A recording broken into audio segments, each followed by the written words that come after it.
ये कहानी दीवानगी एक सत्य कथा पर आधारित है। इसके पात्र का नाम काल्पनिक है। मुझे आशा है ये कहानी आप लोगों को पसंद जरूर आएंगे। जिन्हें पसंद ना आए प्लीज़ कमेंट बॉक्स में ज़रूर बताएं कि वो पसंद नहीं आया। और हाँ, सब्सक्राइब करना और लाइक करना ना भूलें। देखो फलक, बाद में मुझे ये नहीं कहना कि यतीन बेवफा था या हमें धोखा दे दिया। फलक मेरी माँ आज भी बोल रही थी, अपनी फलक को हमसे कब मिलवा रहे हो। मैं अपने माता पिता का दिल नहीं तोड़ सकता। बाद में वो जहाँ कहेंगे मैं वहीं शादी कर लूँगा, इसलिए अभी भी वक्त है, उनसे मिल लो। यतीन, अगर उन्होंने मुझे पसंद नहीं किया तो मैं क्या करूँगी। मैं तो मर जाऊँगी, लेकिन तुम्हारे सिवा किसी और की कभी नहीं बनूँगी। यतीन, मुझे बहुत डर लग रहा है। तुम ऐसा करो, तुम्हारे माता पिता जहाँ कहते हैं तुम वहीं शादी कर लो। फलक उदास होते हुए बोली। फलक, मुझे क्या उन लड़कों जैसा समझ रखी हो जो प्यार किसी और से और शादी किसी और से करते हैं। फलक, इतना याद रखना, अगर तुम मुझे नहीं मिली तो मैं ताउम्र कुंवारा ही रह जाऊंगा। तुम तो मुझे जानती हो मैं कैसा हूँ, फिर भी ऐसा सोचती हो। फलक, मुझे दुख है कि तुम भी मुझे समझ न सकी। इस दुनिया में एक अमन ही ऐसा था जो मुझे बहुत ही अच्छी तरह समझता था, लेकिन रब को तो कुछ और ही मंजूर था। शायद मेरे ही नसीब में अकेला रहना लिखा था। यतीन, कौन है ये अमन? फलक यतीन का हाथ अपने हाथ में लेते हुए बोली। फलक, तुम नहीं समझोगी, अमन अब इस दुनिया में नहीं है, वो मर चुका है। लेकिन उसके दीवानगी के बारे में जब भी सोचता हूँ मैं बिल्कुल शून्य में चला जाता हूँ, क्योंकि मुझे नहीं पता था कि वो मेरे से भी बड़ा पागल निकलेगा।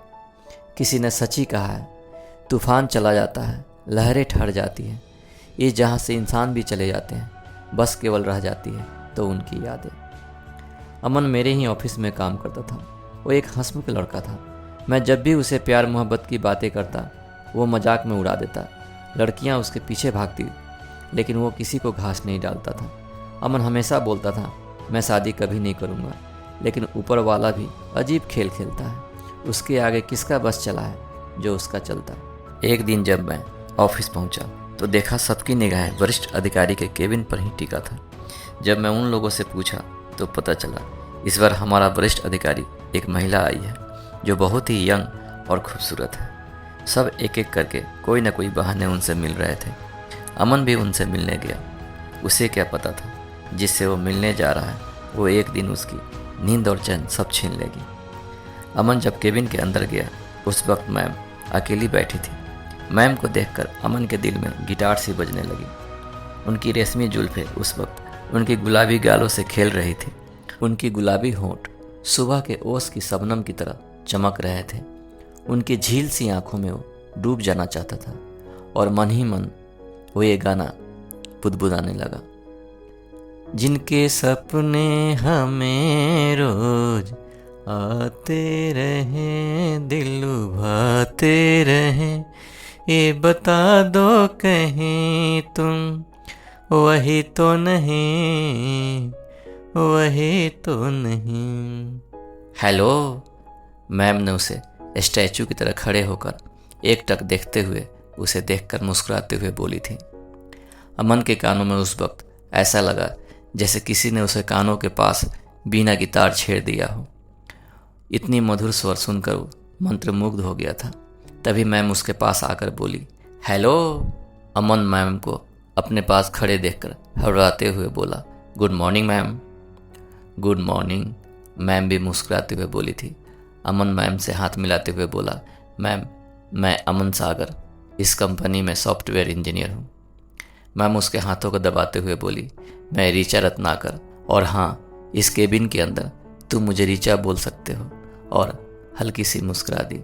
ये सुनकर अमन के खुशियों का ठिकाना नहीं था। वो ये गाना गुनगुनाते हुए बाहर आ गया। चांद सी महबूबा हो मेरी, कब ऐसा मैंने सोचा था। हाँ, तुम बिल्कुल वैसी हो जैसा मैंने सोचा था। अमन प्रतिदिन किसी न किसी बहाने मैम के केबिन में जाता और वो घंटों बाद बाहर आता। वो जब भी बाहर आता उसका चेहरा खिला रहता। धीरे धीरे समय गुजरता रहा और तारीखें बदलती रही। दिन हफ्तों में और हफ्ते महीनों में बदलती चली जा रही थी। इधर ऑफिस के सभी स्टाफ में ऋचा मैम और अमन के प्यार के चर्चे होने लगे थे।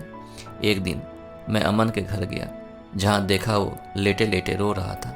उसने शराब भी पी रखी थी। मैंने उससे पूछा, क्या हुआ यार, तुम रो क्यों रहे हो? ये सुनकर वो और फुट फुट कर रोने लगा। थोड़ी देर बाद वो अपने आंसुओं को साफ करते हुए बोला, क्या बताऊं यार, मुझे ऋचा मैम से प्यार हो गया है और मैं उनसे शादी करना चाहता हूँ। उनके बिना मैं जिंदा नहीं रह सकता हूँ। यतीम, वो भी मुझे प्यार करती है, लेकिन पता नहीं क्यों वो शादी के लिए मुझे मना कर रही है। कल रात को मैम ने मुझे खाने पर घर बुलाया था। जब मैं वहाँ पहुँचा, मैम ने दरवाज़ा खोला था। उनको देखकर मेरा पैर वहीं ठिठक गया और मैं उन्हें खड़ा होकर एकटक देखे जा रहा था। उन्होंने गुलाबी रंग की पारदर्शी नाइटी पहन रखी थी, जिसमें से उनका संगमरमर सा गोरा बदन साफ दिख रहा था। मैं उन्हें ऊपर से नीचे तक देख रहा था और वो मुस्कुरा रही थी। मैं तो कुछ पल के लिए भ्रम में पड़ गया, कहीं स्वर्गलोक से आई हुई कोई अप्सरा तो नहीं है। तभी मैम ने बोला, अमन, बाहर से ही देखोगे या अंदर भी आकर मजा लोगे? ये सुनकर मैं भी मुस्कुरा दिया और अंदर चला गया।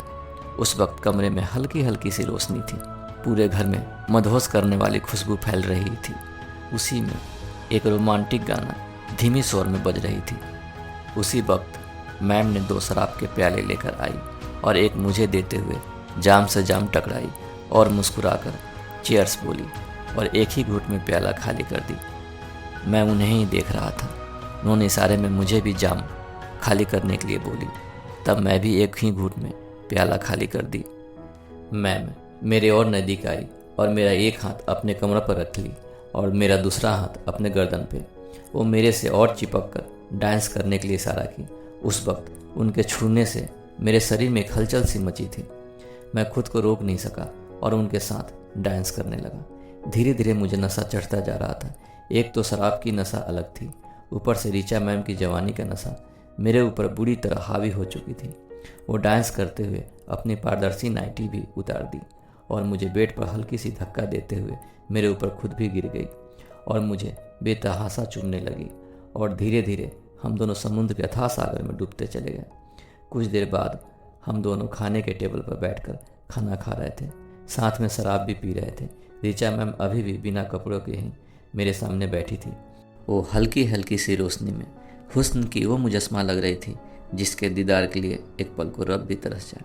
उस वक्त मैं अपने आप को बहुत खुशनसीब समझ रहा था, क्योंकि वो मेरी बाहों में थी। खाना खत्म होने के बाद ऋचा मैम फिर से 2 शराब की प्याला लेकर आई और पहले की तरह ही वो चीयर्स बोलकर जाम से जाम टकराई और एक घूंट में ही पी गई।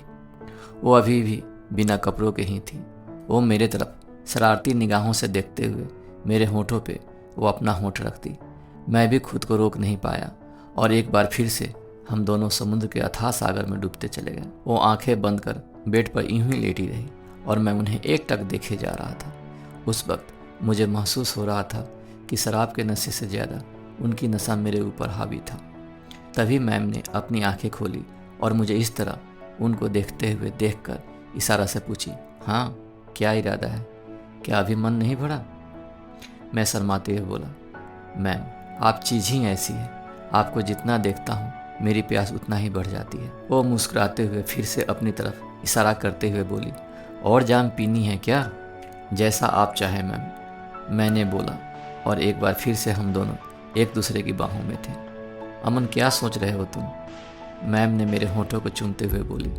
मैं भी अपनी बाहों की पकड़ मजबूत करते हुए बोला, मैम मैं आपसे शादी करना चाहता हूँ। अब आपके बिना मैं एक पल भी नहीं रह सकता हूँ। और मैं उनके होठों को चूमने लगा। अमन, मैं तुमसे शादी नहीं कर सकती, मुझे समझने की कोशिश करो। तुम्हें जो चाहिए वो सब मैं तुम्हें दूंगी, लेकिन तुमसे शादी नहीं कर सकती। मैं आपसे बहुत प्यार करता हूँ, आपके बिना मैं जिंदा नहीं रह सकता हूँ। आप समझने की कोशिश करो। अमन, तुम्हारा प्यार सेक्सुअल है, इसे समझने की कोशिश करो। तुम्हें जो चाहिए वो सब मैं तुम्हें बिना मांगे दे चुकी हूँ और आगे भी देती रहूँगी। बिना शादी के तुम्हें वो सब कुछ मिल गया और आगे भी मिलता रहेगा, तो क्या प्रॉब्लम है तुम्हें? उस वक्त मैं उनका मूड ख़राब नहीं करना चाहता था, इसलिए मैं चुप रह गया और उनका साथ देने लगा। उस रात हम दोनों खूब शराब पिए और वो मुझे पहले से भी ज़्यादा प्यार देने लगी। आज मैं ऑफिस में उनसे मिलकर जब शादी के लिए दोबारा बोला तो वो नाराज़ हो गई और मुझे बोलने लगी, अमन, तुम पागल हो गए हो क्या? मैं तुम्हें पहले भी बता चुकी हूँ, मैं तुमसे शादी नहीं कर सकती। मुझे समझने की कोशिश करो, तुम्हारा ये जिद कभी पूरा नहीं हो सकता।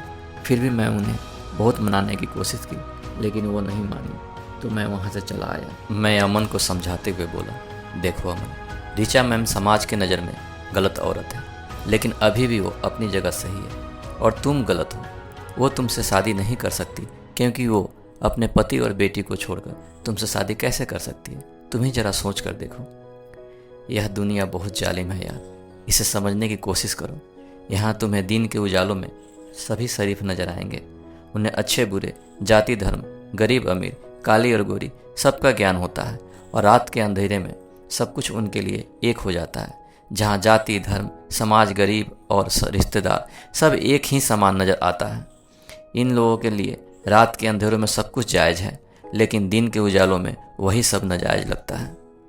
मैं जानता हूँ यतीन, यह सब गलत है और ऋचा मैम भी शादी के लिए शायद न माने, लेकिन मैं अपने दिल को कैसे समझाऊं कि मैं उन्हें कितना चाहता हूँ। मैं जानता हूँ अमन, फिर भी मैं तुम्हें यही कहना चाहूँगा, अभी भी वक्त है, उसे भूल जाओ। नहीं तो अगर वक्त तुम्हारे हाथ से रेत की तरह फिसल गया तो पछतावे के सिवा और कुछ नहीं रह जाएगा। मुझे पता है तुम्हारे ऊपर कोई असर नहीं होगा, क्योंकि प्यार वो हसीन ख्वाब है जिसमें से कोई भी प्रेमी बाहर आना नहीं चाहता। उस वक्त उसके आंखों से देखा हुआ हर ख्वाब उसके नज़र में सच होता है। मेरी बातें सुनकर उसकी आंखों से आंसू झरने की तरफ बहने लगे थे। वो मेरी बातों से नाराज था, वो कुछ भी समझने का नाम नहीं ले रहा था। इसलिए मैं भी घर वापस आ गया। मैं उसे अक्सर रातों की तन्हाई में रोता देखा था, लेकिन मैं चाह कर भी उसके लिए कुछ नहीं कर सकता था। उस वक्त मुझे समझ आ गया था कि प्यार एक लाइलाज बीमारी है जिसका कोई इलाज नहीं है।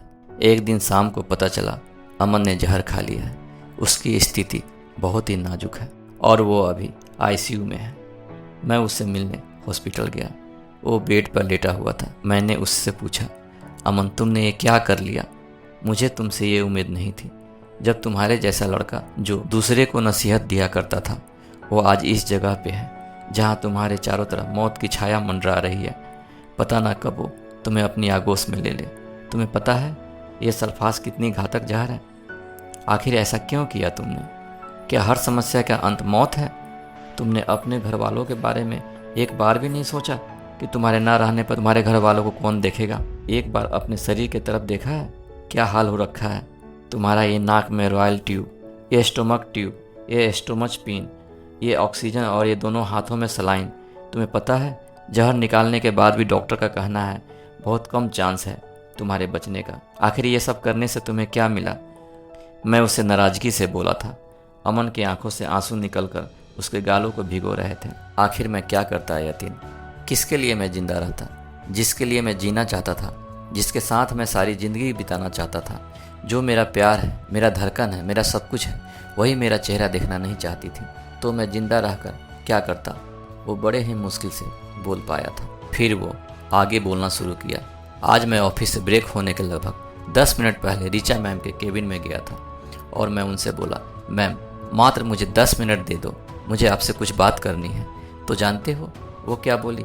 तुम यहाँ से चले जाओ, मैं तुम्हारा चेहरा भी देखना नहीं चाहती हूँ। अब तुम ही बताओ उसके बाद मैं जिंदा रहकर क्या करता? जो मेरी सब कुछ है वही मेरा चेहरा नहीं देखना चाहती थी, इसलिए मैं वहाँ से अपने केबिन में लौट आया। उस समय मेरा दिमाग बिल्कुल काम करना बंद कर दिया था। मुझे समझ में नहीं आ रहा था मैं क्या करूं। तभी मुझे याद आया मेरे टेबल के ड्रॉअर में सल्फास की टैबलेट पड़ी है। मैंने उसे निकाला और खा लिया। लगभग 10 मिनट बाद जब मेरे दिमाग की नसें लगा जैसे फट जाएगी और मेरे नाक से खून गिरने लगी थी, उस समय दिल में एक तरफ थी जिसके साथ मैं ज़िंदगी गुजारने का सोचा था। उसके बगैर आज मैं मर रहा हूँ। फिर भी मैं खुश था क्योंकि वो मेरे साथ रह नहीं सकती थी और उसके बगैर मैं जिंदा रह नहीं सकता था। इसलिए मैंने सोचा चलो अपनी महबूबा के साथ में जी नहीं सका तो क्या हुआ, उसकी बाहों में मर तो सकता हूँ। और तब मैं उनका नंबर डायल किया। उधर से वही रिंगटोन बजने लगा। करोगे याद तो हर बात याद आएगी, गुजरते वक्त की हर मौज ठहर जाएगी। ये धुन ख़त्म होते उन्होंने फ़ोन रिसीव की। मैंने अपने नाक के खून को हथेली से साफ करते हुए बोला, सॉरी मैम, आप मेरा चेहरा देखना नहीं चाहती थी, इसलिए मैं आपके पास से चला आया था। लेकिन आप क्या सोची, मैं आपके ज़िंदगी से चला जाऊंगा? ये गलत आपने सोची थी। जब तक इस शरीर में खून की एक भी कतरा रहेगा, मुझे आपसे कोई जुदा नहीं कर सकता। मैंने तो आपके साथ ज़िंदगी गुजारने का सोचा था। कमबख्त, मुझे क्या पता था कि रब को कुछ और ही मंजूर है। खैर, हमें आपसे कोई शिकवा नहीं है मैम। मैं आपकी बाहों में जी नहीं सका तो क्या हुआ, आपकी बाहों में मर तो सकता हूँ, इसलिए फ़ोन किया था। सॉरी मैम, अब मैं आपको और इस जहाँ को छोड़कर हमेशा के लिए जा रहा हूँ। अगर रब ने चाहा तो अगले जन्म में हम दोनों फिर मिलेंगे। उसकी आवाज़ लड़खड़ा रही थी। ऋचा मैम घबरा कर पूछने लगी, अमन, तुम कहाँ हो और तुमने क्या किया है? खुदा के लिए मुझे बताओ। मैं हंसते हुए बोला, सॉरी मैम, और मैं फ़ोन रख दिया। उनकी आवाज़ से मुझे ऐसा लग रहा था जैसे वो रोने लगी थी। अभी 3-4 मिनट भी नहीं गुजरा होगा जब एम्बुलेंस की सायरन की आवाज़ मेरे कानों से टकराने लगी और वो पागलों की तरह मुझे ढूंढते हुए मेरे पास आ गई। मैं अपनी आंखें खोल नहीं पा रहा था। उसी में से किसी तरह मैंने देखा वो रो रही थी। उसकी आंखें लाल हो गई थी। उस समय वो बिल्कुल पागलों जैसी दिख रही थी। उसके बाद मुझे कुछ याद नहीं। जब मुझे होश आया, इस बेड पर खुद को पाया। ऑफिस के सभी सदस्य मेरे पास खड़े थे, यहाँ तक कि निशा मैम भी आई थी। निशा मैम आकर मेरे हाथ अपने हाथ में लेकर बोली, ऐसा क्यों किया अमन? तब मेरी आंखें भर आई थी। क्या करता मैम, मेरे पास इसके सिवा कोई दूसरा रास्ता भी तो नहीं था। दुख की बात तो ये है, जिसके लिए मैं इस दुनिया को छोड़ने की कोशिश किया था, उसे तो मेरा कोई परवाह ही नहीं है। तब निशा मैम बोली, यहाँ सभी खड़े हैं, इशारे में क्यों बोल रहे हो, डायरेक्ट बोलो। जब मैंने ऋचा मैम की तरफ देखा तो अपनी सर नीचे झुकाए कुछ दूरी पे खड़ी थी। उनकी आंखें सूनी और होंठ खामोश था। उन्हें देखने के बाद ऐसा लग रहा था जैसे उनकी दुनिया ही उजड़ गई हो। बिल्कुल पागलों जैसी खड़ी थी। उनके बाल बिखरे थे, चेहरा पीला पड़ गया था। वो ना कुछ बोल रही थी और ना किसी के बातों का जवाब दे रही थी। निशा मैम समझ गई और हम दोनों को वहाँ अकेले छोड़कर बाहर चली गई। ऋचा मैम की आंखों से अश्कों की धारा उनके गालों से होकर उनके रोजों को भिगो रही थी। सभी के वहाँ से जाने के बाद वो मेरे पास आई। मैं गुस्से से बोला, मैम, अब तो आप खुश हैं ना? आप कहती थी तुम्हारे पास खोने के लिए क्या है। मैम, अब देख लो मेरे पास खोने के लिए क्या क्या है। मेरे माँ बाप, मेरी ज़िंदगी और मेरा सर्विस। मैं तो सुना था औरत का दिल मोम की तरह होता है, और आप तो एक बच्चे की माँ भी हैं। मैम, आप तो लगभग 30-35 साल की एक मैच्योर्ड औरत हैं, फिर भी आपका दिल इतना कठोर कैसे हो गया? आप इतना स्वार्थी होंगी मुझे मालूम नहीं था। आपको तो अपना ओहदा, पैसा, नाम और शोहरत प्यारी थी, उसे नहीं छोड़ सकती थी। आखिर मैंने आपसे क्या मांगा था? हमेशा के लिए कुछ पल का साथ। मैं आपसे उम्र और ओहदा दोनों में बहुत छोटा हूँ। आखिर इसमें मेरा क्या कसूर था? मैं इस दिल को कैसे समझाऊँ कि आप आकाश हैं तो मैं धरती। हम दोनों नदी के दो किनारे की तरह हैं। हम दोनों का मिलना इतना आसान नहीं है। मेरे जीवन में बहुत सी लड़कियाँ आईं, लेकिन ये दिल पहली बार किसी के लिए धड़का था। वो थी आप। इसमें मेरा क्या कसूर है? मैं अपने दिल को बहुत समझाया, लेकिन आपकी यादें मुझे न जीने देता और न मरने। आप नहीं जानती, अक्सर तन्हाई के आलम में मैं अकेला रो रो कर रात बिताया हूँ। अमन, तुम ठीक हो जाओ, मैं तुम्हारी हर बात मानूंगी, लेकिन पहले तुम डॉक्टर को ट्रीटमेंट करने दो, नहीं तो ठीक कैसे होगे? वो अपनी आंसुओं को साफ करते हुए बोली। कुछ घंटों के मेहनत के बाद जब डॉक्टरों ने बोला अब खतरे की कोई बात नहीं है, तब वो हमारे पास से अपने घर गई। निशा मैम एक दोस्त की तरह सुबह आकर समझा रही थी, अमन, ये पागलपन छोड़ दो। मैं इस ऑफिस में 1-2 को ही अच्छा समझती थी, जिसमें एक तुम थे। लोग पहले नींव मजबूत करते हैं कि इमारत अच्छी बनेगी, लेकिन तुमने तो नींव अच्छी बनाई लेकिन इमारत खुद ही गिरा ली। मैंने उनसे कहा, मैम, अगर ऋचा मैम नहीं मिली तो मैं दोबारा आत्महत्या कर लूँगा, और इस बार आप भी मुझे नहीं बचा पाएंगी। अमन, तुम समझने की कोशिश करो। तुम बच्चों जैसी मांग कर रहे हो। वो अपने पति और बच्चे दोनों को बहुत प्यार करती है, और उसका पति भी उसे बहुत चाहता है। उन दोनों का लव मैरिज है। अमन, एक बार सोच कर देखो, तुम दोनों की शादी हो जाती है और कोई लड़की तुम्हारे लिए जहर खा लेती है, तो क्या तुम उस लड़की से शादी कर लोगे? मैम, आप मुझे बातों में फंसा रही हैं। अगर ऐसा होता तो ऋचा मैम से पहले आप यहाँ आई थी और आप उनसे भी सुंदर हैं। मेरा दिल आपके लिए क्यों नहीं धड़का मैम? मुझे उनसे सेक्सुअल लव नहीं है जो मैं उन्हें भूल जाऊं। जब 2-3 दिन बीत गए और ऋचा मैम अमन से मिलने नहीं आई तो अमन एक नर्स के फ़ोन से उन्हें फ़ोन किया, लेकिन ऋचा मैम ने उसे गुस्से में बोली, अमन तुमने मुझे कहीं मुंह दिखाने लायक नहीं छोड़ा है। तुम्हारे कारण आज मैं ऑफिस में चर्चा का विषय बनकर रह गई हूँ। मुझे अजीब सी नज़रों से सब घूरते हैं और आज मैं तुम्हारे कारण ये सर्विस और ये शहर दोनों छोड़कर जा रही हूँ। और वो फ़ोन डिस्कनेक्ट कर दी। उस समय ऋचा मैम की आवाज़ रुक गई थी और वो शायद रो रही थी। ऋचा मैम की ये बातें अमन को खंजर की तरह लगी थी। उसके सारे सपने बिखर गए थे और आईसीयू रूम से उठकर किसी तरह आईसीयू रूम के स्टोर में पहुंचकर वो अपनी निगाहें चारों तरफ दौड़ाने लगा। वहां उसे एक किनारे पे छोटी छोटी बोतलें रखी हुई दिखाई दी, जिसमें एक बोतल पे पॉइजन का लेबल चिपका था। उसने एक बोतल उठाकर पी ली और अपने बेड पर आकर सो गया। कुछ समय बाद जब अजरा नर्स उसे दवा पिलाने आई तो वो अमन के नाक और मुंह से बेड पर गिरा हुआ खून देखकर घबरा गई और जोर से चिल्लाई, डॉक्टर समीर। उसकी चीख सुनकर डॉक्टर समीर दौड़े हुए आए, लेकिन तब तक बहुत देर हो चुका था। अमन इस दुनिया को छोड़कर हमेशा के लिए जा चुका था। लोग कहते हैं प्यार इबादत है, जीवन का दूसरा नाम है, खुशबू है, एहसास है, प्रेरणा है और ना जाने क्या क्या। पर एक दिन यही प्यार किसी के लिए दर्द का ऐसा सैलाब लेकर आता है जिसमें उसकी क्षमता, गुण, आत्मविश्वास, कुछ कर गुजरने की चाहत और उसके सारे सपने अपने साथ बहा कर ले जाता है। अमन जानता था उसका प्यार लोगों की नज़र में गलत है, फिर भी वो ऋचा मैम से प्यार करने की गुनाह कर बैठा था। अगर वही प्यार वो किसी लड़की से किया होता तो शायद उसे वो लड़की मिल भी जाती और लोगों की नज़र में शायद वो सही भी होता, लेकिन उसने एक औरत से प्यार करने का गुनाह किया था। इस परिस्थिति में उसे मिलना तो दूर की बात थी, ये दुनिया, ये समाज, सबकी निगाहों में वो गलत था। अमन एक ऐसा लड़का था जिसके पीछे लड़कियां दीवानी रहती थीं, फिर भी वो एक ऐसी औरत के लिए अपनी जान दिया जो कभी भी उसकी नहीं हो सकती थी। इसीलिए कहा गया है ये दिल भी अजीब सी चीज़ है। प्यार खुदा का बनाया हुआ वो हसीन जज्बा है जो किसी को कहीं भी किसी से भी हो सकता है। ये प्यार उम्र, जाति या रूप नहीं देखता। ये शुरुआत तो दिल से होता है, लेकिन इसका अंत जान देकर या किसी की जान लेकर होता है। मैंने सुना था प्यार का मतलब त्याग और बलिदान होता है, लेकिन ये सब बहुत पुरानी और किताबी बातें बनकर रह गया है। आजकल प्यार का मतलब हासिल करना, जिसे प्यार नहीं अट्रैक्शन कहते हैं, जिसको दूसरे शब्दों में हवस कह सकते हैं। अब प्यार भी 2 भागों में बंटकर रह गया, एक्चुअल लव और सेक्सुअल लव। आजकल के लड़के या लड़कियां प्यार को मजाक बना रखी हैं। अब प्यार भी दुकानों के सामान की तरह देख और परख कर किया जाता है, जिसमें फिगर, चेहरा, उम्र, एजुकेशन, जाति, धर्म इत्यादि।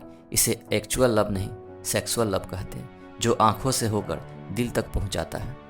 आजकल की लड़के या लड़कियां प्यार को मौज मस्ती का एक साधन बना रखे हैं। इस प्यार को बदनाम करने वाले हम में से ही 2-4 लोग हैं जो इस प्यार जैसे पवित्र शब्द को मजाक बनाकर रख दिया है, जिसके कारण कितने लड़के और लड़कियों को अपनी जान देकर चुकानी पड़ती है। प्यार से धोखा खाए हुए लड़का या लड़की डिप्रेशन का शिकार हो जाते हैं और यही डिप्रेशन एक दिन हद से ज़्यादा बढ़ जाती है और इस परिस्थिति में वो आत्महत्या कर लेते हैं और अपने पीछे छोड़ जाते हैं रोते बिलखते अपने माता पिता, अपने भाई बहन और न जाने क्या क्या। यतीम फलक के हाथ अपने हाथ में लेकर बोला, फलक मेरे साथ ताउम्र रहना चाहती हो तो रब के वास्ते मेरी माँ से चलकर मिल लो। कहीं ऐसा ना हो कि वक्त हाथ से गुजर जाए और हम भी कुछ न कर सकें। फलक भी हाँ में अपना सर हिला दी और दोनों उसी वक्त माँ से मिलने चल दिए।